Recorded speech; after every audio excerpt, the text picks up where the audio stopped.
અને ત્યારે જે મારે રજૂઆત કરવી છે, વાત કરવી છે, આપ જે પૂછવા માંગો છો એ બધા જવાબ ત્યારે આપીશ. હાલમાં હું 18 દિવસથી જમ્યો નથી, સ્વસ્થ નથી, વધારે વાત કરી શકું એમ નથી. 18 દિવસથી ઉપવાસ છે. કરું છું. 9 નોરતા કરીને ગયો તો અને બીજા 9 દિવસ ત્યાં હું વધારે 9 દિવસ હું ત્યાં જમ્યો નથી અને મારી તબિયત પણ સારી નથી. એટલે મારે માતા અંબાને દર્શન કરવા જાઉં છું, બુદ્ધિના દર્શન કરવા જાઉં છું, એ પણ મેં 2 દિવસ પછી રાખ્યું છે.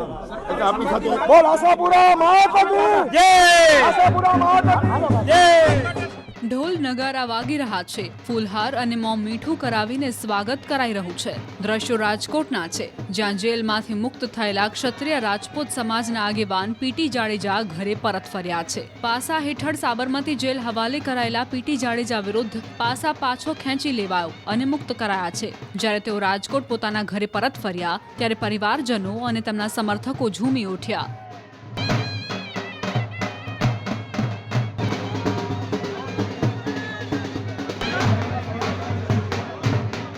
સમર્થકો અને મીડિયાને સંબોધન કરતા પીટી જાડેજાએ આગામી દિવસોમાં મોટા ખુલાસા કરવાના સંકેત આપ્યા. તેમણે કહ્યું કે મેં છેલ્લા 18 દિવસથી ખાધું નથી, એટલે હાલ મારી તબિયત ખરાબ હોવાથી 2 થી 3 દિવસમાં પ્રેસ કોન્ફરન્સ કરીને વધુ વાતચીત કરીશ. આરોપ લાગી રહ્યા હતા કે સરકાર દ્વારા પીટી જાડેજા વિરુદ્ધ બદલાની ભાવનાથી કાર્યવાહી થઈ. જે મારે રજૂઆત કરવી છે, વાત કરવી છે, આપ જે પૂછવા માંગો છો એ બધા જવાબ ત્યારે આપીશ. હાલમાં હું 18 દિવસથી જમ્યો નથી, સ્વસ્થ નથી, વધારે વાત કરી શકું એમ નથી. 18 દિવસથી ઉપવાસ છે. કરું છું. 9 નોરતા કરીને ગયો તો અને બીજા 9 દિવસ ત્યાં હું વધારે 9 દિવસ હું ત્યાં જમ્યો નથી અને મારી તબિયત પણ સારી નથી. એટલે મારે માતા અંબાને દર્શન કરવા જાઉં છું, બુદ્ધિના દર્શન કરવા જાઉં છું, એ પણ મેં 2 દિવસ પછી રાખ્યું છે. એટલે આપણી સાથે બોલ આશાપુરા મહાકવિ જય, આશાપુરા મહાકવિ જય. બસ તમે જોઈ જ રહ્યા છો કે અમારા પરિવારમાં અને સમાજમાં ખુશીનો માહોલ છે, બરાબર છે. અને બધા સમાજના જેટલા પણ છે, મારા પપ્પા વતી હું સમાજનો, મારા ફાધરે તો કીધું, હું ખૂબ ખૂબ આભાર માનું છું જે અમને સાથ અને સહકાર બહુ જ આપ્યો, બરાબર છે. અને સરકારશ્રીનો પણ આભાર માનું છું કે જે એમાં સત્ય તપાસ કરીને જે અમને પાછા રિવોક કરેલ છે, બરાબર છે. તો અમે હર્ષભાઈ સંઘવીનો અને મુખ્યમંત્રી ભૂપેન્દ્રભાઈ પટેલનો પણ આભાર વ્યક્ત કરીએ છીએ. લાગે છે કે ગેરસમજણ થઈ હોય આ કેસમાં?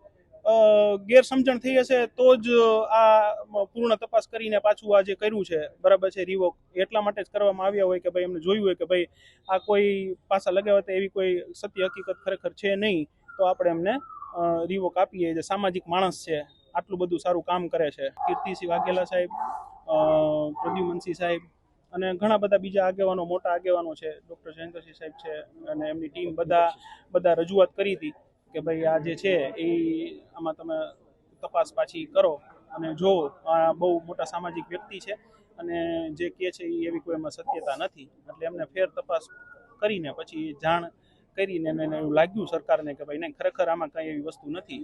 એટલા માટે અમને સરકારે, અમને એવું લાગે છે કે આગળ કોઈ સમાજ સાથે ના, બસ આગળ તો બસ આભાર વ્યક્ત અમે સમાજનો. મારા પિતાશ્રીની તબિયત આજ થોડી નરમ છે, બરાબર છે, એટલે મારા પિતાશ્રી જાજુ નથી કહી શક્યા, બરાબર છે. એટલે આવનારા સમયમાં સમાજનો એ પણ અત્યારે આભાર માન્યો જ છે, સરકારશ્રીનો પણ આભાર માન્યો છે અને હું પણ મીડિયા, સરકારશ્રી અને મારા જે પરિવારજનો છે એ અને મારા સમાજ જે અમારી સાથે અડીખમ ઊભો રહ્યો એમનો પણ હું ખૂબ ખૂબ આભાર વ્યક્ત કરું છું અને હંમેશા આવી જ રીતે સમાજનો પ્રેમ અમારી સાથે રહે.